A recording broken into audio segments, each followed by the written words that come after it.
My father's perfect family treated me like the help for 20 plus years, while his wife sneered, "You are nothing but a walking reminder of your mother's shame." My half-brother smirked, "You are not even really family, just a mistake." Dad said, "It's complicated to explain why you're here, so keep a low profile." I stayed silent through decades of humiliation, but when he died and left me everything, my response at the will reading destroyed them all, especially when the DNA truth about his golden child finally came out. I always knew where I stood in my father's family. Somewhere between the house plants and the help, present but not acknowledged. Existing but never quite allowed to belong. My mother used to tell me not to let it bother me. But it's hard to ignore when you're consistently treated like nothing in the family that never missed a chance to remind you where you came from. To them, I was the product of an affair, a living, breathing reminder that their golden boy, my father, had stepped out of his perfect marriage. His wife, whom everyone adored and practically treated like a queen, had already given him a son, Alex. That made her the real wife and Alex the legitimate child. Me? I was just the side project. Every Christmas, I watched Alex unwrap box after box of gifts from our uncles, aunts, and even family friends. I usually got a polite card, sometimes with a gift card inside if someone remembered. The adults would pat Alex on the back and say how proud they were of the future CEO, the rightful heir, the spitting image of his father. I was mostly invisible unless someone needed a hand in the kitchen or someone to take the group photos. Once, I was about 8 when Alex had a birthday party at our father's estate, a huge one catered with a magician and a bouncy castle and personalized cupcakes. I was there too, sitting off to the side near the kitchen with the staff. My dad told me it was complicated to explain to everyone why I was there, so it was best if I kept a low profile. I remember he gave me a small silver bracelet and said he'd try to make it up to me next time. He never did. It wasn't that my dad didn't care. At least I don't think so. He used to visit us, me and my mom, in the city every few weeks. He paid for my school, bought groceries for our apartment, and made sure we had what we needed. But it always felt like a secret arrangement. He wouldn't walk in holding my hand. He'd never post a photo of us or talk about me at family gatherings. I wasn't even allowed to call him dad when we were outside. He said it was just to avoid drama, that he wanted to protect me from unnecessary judgment. But when you're a kid, it doesn't feel like protection. It feels like rejection. My mother bore the brunt of it, and she was constantly judged and whispered about and blamed for ruining a marriage she never intended to destroy. She told me she didn't want to fight for a spot in a place that never wanted us. I asked her once why she never married anyone else, why she stayed tied to a man who could barely acknowledge us when it mattered. She just said that some mistakes come with consequences you have to carry. And I was never one of them. Still, I tried to fit in. I'd show up to birthdays and holidays when invited, dressed nicely, carrying a neutral smile, always careful not to step out of line. And one year, I even bought Alex a birthday present with my savings, a leather notebook I thought he'd like. He barely looked at it before tossing it aside. His mother saw me hand it to him and muttered something under her breath loud enough for me to hear, something about me trying too hard for a family that didn't belong to me. By the time I turned 16, I had stopped going to the estate and I told my dad I had school or part-time work. The truth was I just couldn't stomach the pitying looks or the side-eye glances anymore. My dad would still come to see me sometimes, taking me out to lunch or helping with college forms, but even that started to taper off as I got older. I think he knew the distance was growing. But he didn't know how to stop it. When I got into college, it was a small scholarship and a loan. My father offered to cover the rest and I let him. I guess part of me still wanted him to feel like a dad. But when I graduated, there was no celebration from his side of the family. No family dinner, no proud father speech, just a congratulatory card signed from all of us with no names inside. I didn't even know if they knew who they were congratulating. Meanwhile, Alex was flourishing. Or at least that's what everyone thought. He had dropped out of college, but was still working with my father in his company, learning from the inside. They called him the heir to the throne. My name, of course, was never attached to anything. I kept moving forward. I got a job in another city and started saving and called my dad on birthdays. I kept it cordial but distant. I had accepted by then that I would never be part of that world. Not really. And that was until I got the phone call. It was early morning and I was getting ready for work when an unknown number appeared on my screen. I ignored it at first, but they left a voicemail. It was my father's lawyer. He said I needed to come in urgently. My father had passed away the night before. I sat on the edge of my bed, phone still in my hand, and felt nothing, just empty. Not sadness, not relief, just a hollow pause in my chest. The lawyer insisted it was important. He said there were things my father had arranged that concerned me directly. I assumed it was something small, maybe a letter, maybe a piece of jewelry. I hadn't expected much. Certainly not anything significant. After all, I was just the invisible daughter. The one he politely ignored. The one they never saw coming. But that meeting, it would change everything I thought I knew about where I stood in my father's life and his family. Update 1. I showed up at the lawyer's office 2 days after the call, still unsure why I was even summoned. The weather was miserable. Gray skies, steady drizzle that matched my mood. I hadn't gone to the funeral. I wasn't invited. No one called. No one thought to ask if I was coming. And I didn't ask either. I just assumed I wasn't welcome, like always. Also, I didn't know where it was being held. The office was uptown, tucked inside one of those older brick buildings with darkwood interiors and bookshelves stacked with dusty legal volumes no one ever touched anymore. The lawyer, Mr. Bernstein, looked like he'd been doing this since the 1980s. All gray hair and serious expressions. He offered condolences, but I could tell he wasn't the emotional type. He shuffled through a stack of papers and told me we'd begin once the other parties arrived. Other parties? Right. Not even 15 minutes later, in walked the rest of them. My father's widow, Elaine, flawless makeup, a black designer coat, and a face so stiff with Botox she could barely frown. Beside her was Alex, sunglasses on indoors like he was protecting his celebrity status, followed by 2 uncles and a cousin or 2. They looked at me like I'd wandered into the wrong room. Elaine immediately asked what I was doing there. Mr. Bernstein calmly said I had been named in the will and had every right to be present. Her eyebrows twitched. Alex just smirked and leaned back like this was going to be entertaining. Mr. Bernstein didn't waste time. He read the usual formalities about debts and charitable donations. Then came the part that flipped the room upside down. To my daughter, the only child who ever saw me as a man instead of a paycheck, I leave the entirety of my estate. This includes my shares in the company, my home, my private accounts, and all remaining personal assets. The silence was so loud I could hear the second hand on the wall clock ticking. Elaine was the first to break it. She said, that must be a mistake. She demanded to know if there had been a second will, a newer one that made sense. Mr. Bernstein calmly said this was the most recent legally binding version signed and notarized only 2 months prior. He even held it up for them to see. Alex stood up like he was ready to fight someone. He asked what kind of joke this was. He said I wasn't even really family. He said I was a mistake, that I didn't deserve any of it. My hands stayed folded in my lap, but my nails were digging into my palms. I didn't flinch. Then Elaine asked the big question. Why? Why would my father, who practically raised Alex as his golden child, do this?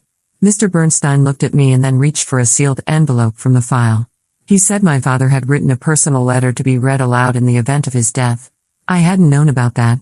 My stomach turned. The letter was short, handwritten. It started with a few lines about regret, about how he had made choices in his life to protect his image, to preserve a false sense of family, to avoid conflict. He wrote that while he loved all of us, only one of them had ever seen him fully and accepted him anyway. He talked about me, how I never asked him for anything more than time.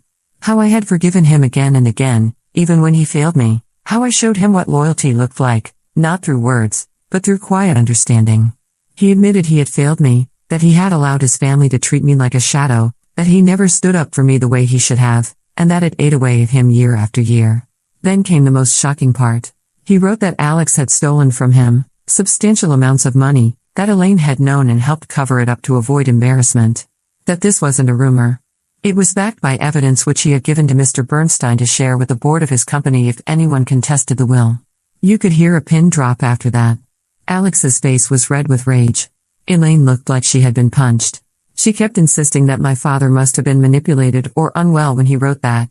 But Mr. Bernstein calmly stated that my father had taken every legal and medical precaution to confirm he was of sound mind when finalizing the will. I didn't say a word. I couldn't. My body was frozen. I had come expecting a simple formality, maybe a gesture of closure. I never expected to be handed everything they thought would be theirs. I never expected the man who always kept me in the shadows to finally pull me into the light. When the meeting was over, Elaine stormed out first.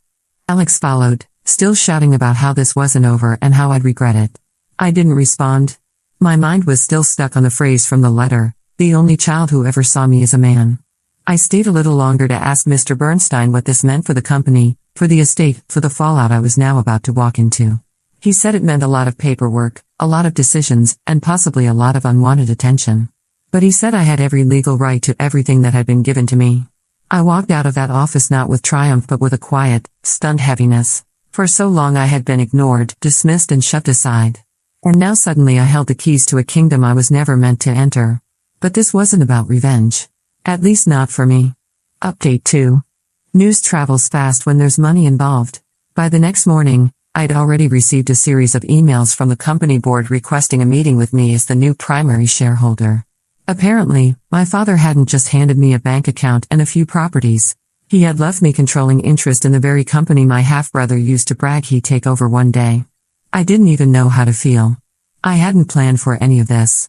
I worked a regular office job, paid my rent on time, and lived a quiet life. But now, just like that, I was sitting on top of assets and responsibilities worth millions. And then came the texts. One from my cousin, a half-hearted attempt to check in and see how I was holding up. Another from an aunt who hadn't spoken to me in years who said we should catch up soon. I deleted them without replying. But the one that stopped me in my tracks was from Alex. He said we needed to talk, that there had to be a misunderstanding, that Dad must have written the will in a moment of confusion, and that I knew deep down it was meant for him. He even had the nerve to ask if I could at least share the inheritance since he had always been like a brother to me. I didn't respond. What was there to say?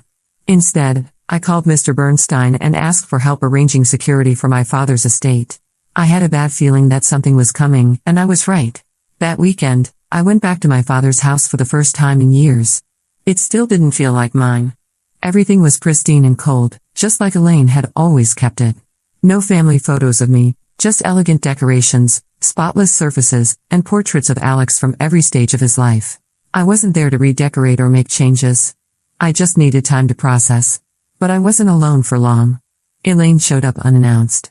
She let herself in using her old key, something I made a note to change immediately, and walked through the front door like she still owned the place. She didn't even look at me. She just said she was there to collect a few personal things. I reminded her that everything in the house now legally belonged to me and that she needed to make a list and go through proper channels. She laughed like I was being dramatic and then she said something that made my skin crawl. She said, "You don't belong here. You're nothing but a walking reminder of your mother's shame." I had heard variations of that sentiment my whole life. But this time was different. This time she was standing in the foyer talking down to me like she still had the upper hand. I told her the visit was over and that she needed to leave. She tried to argue, said she'd call the police if I laid a finger on her. I told her to go ahead. I'd love for the authorities to show up and hear about how she tried to steal from a house she no longer had any claim to. That shut her up. She grabbed her bag and stormed out, heels clicking like gunshots on the marble floor. That night, I walked through the house alone, room by room, trying to make sense of it all. I found an old box tucked behind some files in my father's study. Inside were photographs of me and him from when I was younger. Photos I'd never seen before. Me sitting on his shoulders at the zoo. Us laughing over ice cream. A few birthday cards I had written him, the handwriting painfully childish. There was a small note inside, too. His handwriting, scratchy, uneven. "I wish I'd done better by you. I was proud of you even when I didn't say it. This world doesn't treat girls like you fairly, but I hope this helps change that. I hope you build something with it, something that's yours." I sat on the floor, numb. I wanted to cry. For all the years he didn't show up, for all the times he let others speak for him. For all the birthdays he missed, but also for this small, quiet truth that somewhere deep down he had seen me. Maybe not enough, maybe too late, but still he saw me. The next morning, I woke up to chaos. Apparently, word of the will had leaked, and a few nosy relatives had gone public with claims that I manipulated my father in his final days. Some even suggested I had tricked him into changing his will. I was suddenly a trending topic in some niche online forums. And through it all, Alex was silent. No public statement, no social media outburst, nothing. Which only made me more suspicious. Mr. Bernstein called later that afternoon with an update. He told me the board had accepted my place as the majority shareholder, but warned that Alex had privately been trying to stir dissent. Apparently, he had tried to convince some old allies that my father had made the change to punish him and that I would sell off everything out of spite. I asked Mr. Bernstein what my options were, and he said I had to lay low and let the noise pass or take control publicly, firmly, and without hesitation. I knew what I had to do. That week, I scheduled a meeting with the company board. Not to ask for permission, but to announce that I was stepping into my role. I wasn't going to run the day-to-day operations. I had no experience in corporate leadership, but I was going to hire the right people, keep things ethical, and ensure that every shady corner of my father's company was finally brought into the light. I also issued a formal press release, short, calm, direct. I stated that I had received the inheritance legally and without contest from my father's legal team, that I had no intention of selling off the company or the estate. I was committed to honoring the legacy of the man who in the end had chosen to do the right thing. And then I had asked them to add one final line, let the past speak for itself. I'm here to build the future. It was the start of something bigger than me. Update 3. For a few weeks, things were eerily quiet. Too quiet. I had assumed Alex was lying low after his failed attempt to turn the board against me. But I should have known better. Alex didn't know how to lose. He'd always been the golden boy, praised for breathing, rewarded for mediocrity, and protected from every consequence. So, it made perfect sense that his silence wasn't surrender, it was preparation. It started when I got a notice in the mail, a legal challenge to the will. I almost laughed when I read the first few lines. He was claiming my father had been mentally incompetent when he rewrote the will, that he had been under emotional duress and coerced by me in his vulnerable state. He went as far as saying, I used manipulative tactics stemming from a strained, resentful relationship. He painted himself as the devoted son, the one who had cared for our father, the one who had managed the estate, the company, the family, while I was nothing but a bitter, estranged daughter looking for a payday. It was ridiculous. But ridiculous things have a way of gaining traction when enough money and bitterness are involved. I immediately called Mr. Bernstein, who told me not to panic. Apparently, Alex had retained a flashy but deeply unserious lawyer who loved tabloid drama.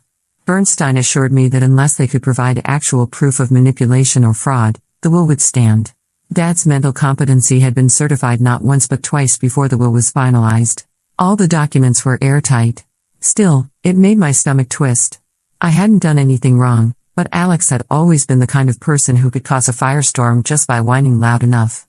And this time, he wasn't just whining. He was strategizing. And through it all, I stayed quiet. It wasn't because I didn't want to fight back. It was because Mr. Bernstein told me something I'll never forget. He said, let them shout into the wind. When people are desperate, they make noise, but noise doesn't win court cases. Proof does. And you have it. All of it. So, I waited. I focused on stabilizing the company. I hired a respected executive to help manage operations. I started reviewing old records and board meeting transcripts. And somewhere in the middle of all of that, I found something that made me freeze, a financial report from 3 years ago buried under vague summaries and clever accounting showing that Alex had authorized massive payouts from company funds into personal ventures that went belly up. One of them was a luxury condo development that never got approved. Another was a so-called tech startup that folded within months. But all of them had one thing in common. The money was gone, unaccounted for. I handed the report to Mr. Bernstein, who reviewed it and nodded slowly.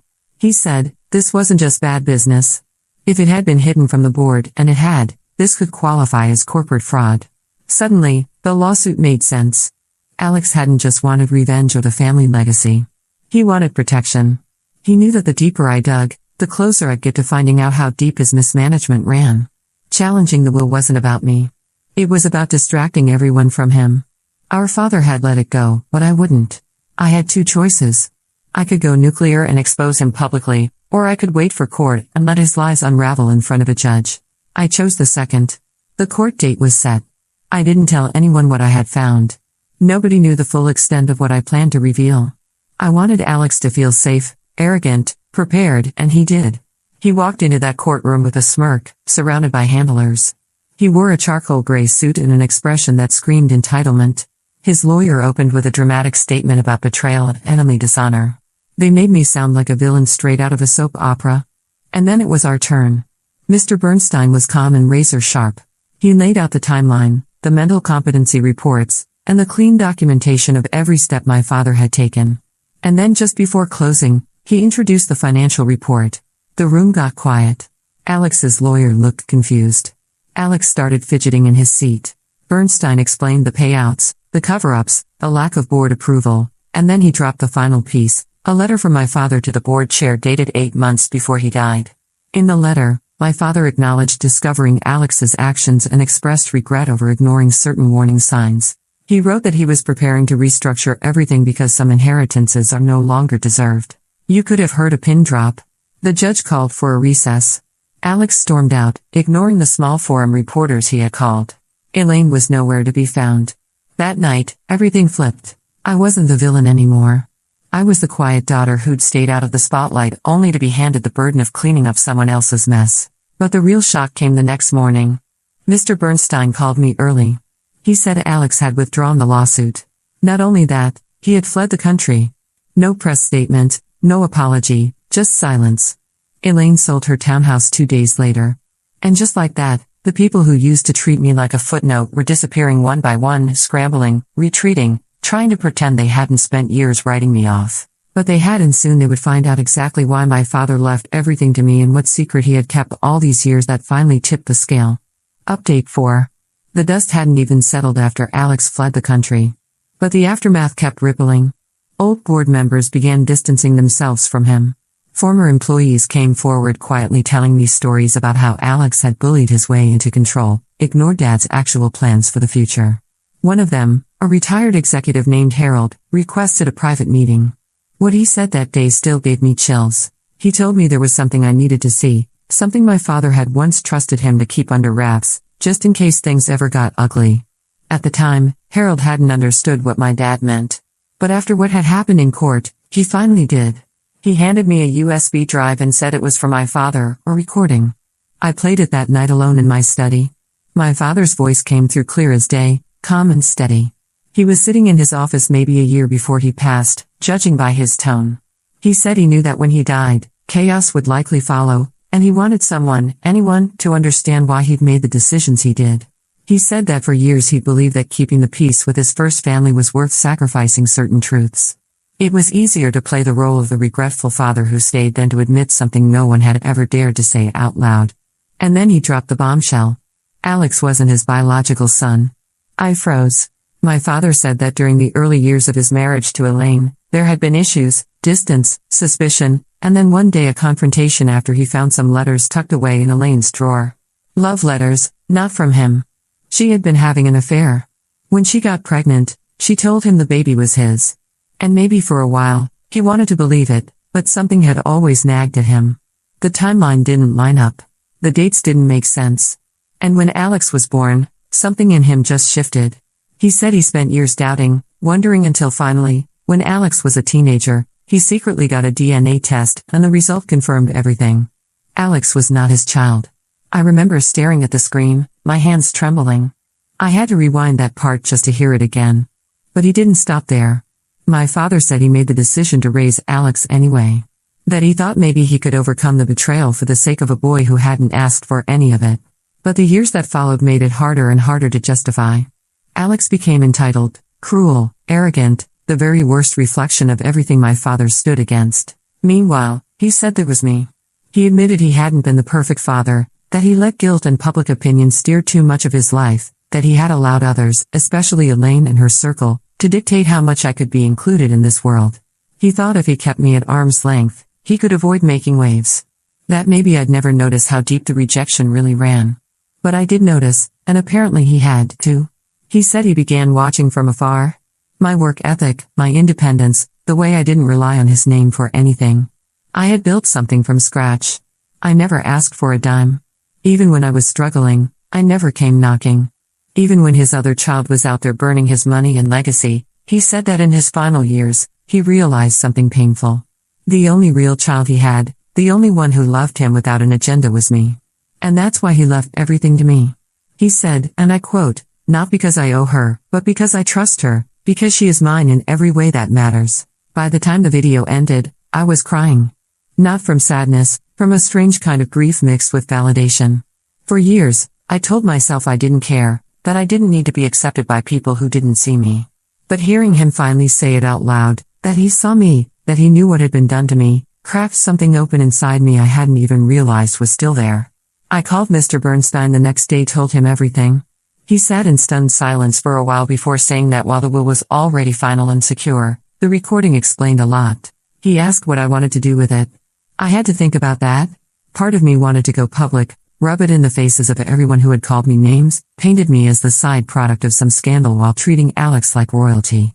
But another part of me, maybe the wiser part, knew that some truths didn't need to be shouted. They just need to exist. So I released a short public statement through Mr. Bernstein's office. It didn't mention the recording or Alex's paternity. All it said was that my father made thoughtful, conscious decisions in his final months, rooted in truth and legacy, not obligation or guilt. Privately, I sent the recording to Elaine. She tried calling me multiple times after that. I didn't answer. Her last message was long and desperate, filled with self-pity and regret. She said she never meant to hurt anyone, that she did what she thought was necessary to keep the family together, that she loved Alex and feared what would happen if the truth ever came out. She begged me not to release the recording publicly. I saved the message. I may not use it now, but I will. Some truths are powerful enough without an audience, and some truths are earth-shattering when used at the right time. As for Alex, I heard through quiet channels that he was living somewhere in Switzerland, trying to liquidate the rest of his personal assets. Apparently, even the people who once championed him were now pretending they barely knew him. Funny how fast loyalty disappears when the inheritance does, too. So, I was waiting for him to lose everything. Only then would I tell him the truth, and then I would sue him and his mother. I will not let it go. I want to see them in a state that I was in when I lost my mother. Meanwhile, I stayed focused. I poured everything into building a foundation in my mother's name to support underprivileged youth. The first scholarship we funded went to a young woman who reminded me of myself at 19, quiet, overlooked, but hungry to prove she was more than people expected. And when I attended the first fundraiser gala, someone asked me a question I hadn't prepared for. They said, "How does it feel knowing your father chose you in the end?" I thought about it, about the girl who used to wait by the door for letters that never came. About the whispered insults from people who saw me as illegitimate.